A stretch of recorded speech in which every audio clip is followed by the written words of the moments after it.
नमस्कार, मी तुषार देशमुख. TET सक्तीचीच. नुकताच माननीय सर्वोच्च न्यायालयाने कार्यरत शिक्षकांना शिक्षक पात्रता प्रमाणपत्र परीक्षा अनिवार्यच करण्याचा निर्णय कायम ठेवला. नक्कीच हा गुणवत्तेच्या दृष्टीने आणि राज्यातील तमाम बेरोजगार गुणवत्तापूर्ण युवकांच्या दृष्टीने अगदी महत्त्वपूर्ण निर्णय आहे. त्याहीपेक्षा शिक्षण क्षेत्रातील गुणवत्ता अबाधित ठेवण्यासाठी अतिमहत्त्वपूर्ण निर्णय आहे. हा निर्णय याची अंमलबजावणी प्रत्यक्ष 31 ऑगस्ट 2028 पर्यंत डेडलाईन देण्यात आली आहे. तोपर्यंत कुठल्याही परिस्थितीत संबंधित कार्यरत असलेल्या सेवेत असलेल्या शिक्षकांना शिक्षक पात्रता प्रमाणपत्र परीक्षा TET अथवा CTET सक्तीची केली आहे. आणि दुसरी महत्त्वपूर्ण बाब म्हणजे राज्यामध्ये स्वयंअर्थसहाय्यित सेल्फ फायनान्सच्या हजारो शाळांचं पेव फुटलं आहे.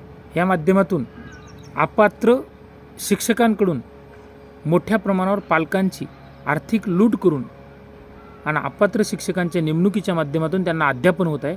एकीकडे राज्यामध्ये TET, CTET आणि TET ह्या परीक्षा विशेष गुणासह उत्तीर्ण केलेले गुणवत्तापूर्ण उमेदवार असताना अशा स्थितीत गुणवत्तेचा दर्जा ढासळत आहे. आणि हीच बाब हेरून आपण कित्येक दिवसापासून जी मागणी करतोय ती मागणी अगदी प्रत्यक्ष आता फळाला येणार आहे. राज्यातील शालेय शिक्षण विभाग लवकरच निर्णय घेणार आहे.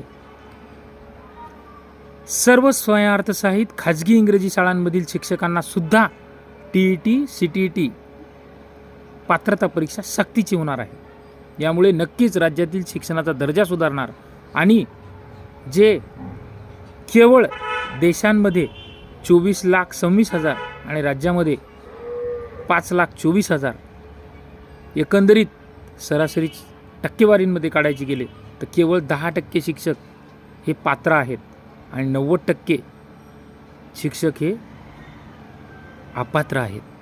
आणि हा निर्णय शिक्षण क्षेत्राच्या दृष्टीने ऐतिहासिक निर्णय होईल. एक निर्णय माननीय सर्वोच्च न्यायालयाने घेऊन नक्कीच शिक्षण क्षेत्रात आमूलाग्र बदल होण्याच्या दृष्टीने पाऊल टाकले. आणि दुसरी बाब, लवकरच राज्य सरकार याबाबत विचाराधीन आहे आणि तो निर्णय प्रत्यक्ष अंमलात येईल.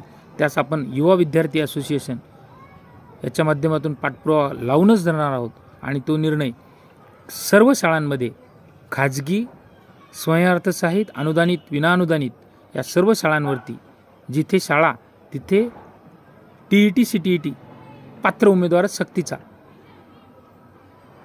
हा नियम, या नियमासाठी आपण नक्कीच हा मुद्दा मार्गी लावण्यासाठी लावून धरणार आहोत.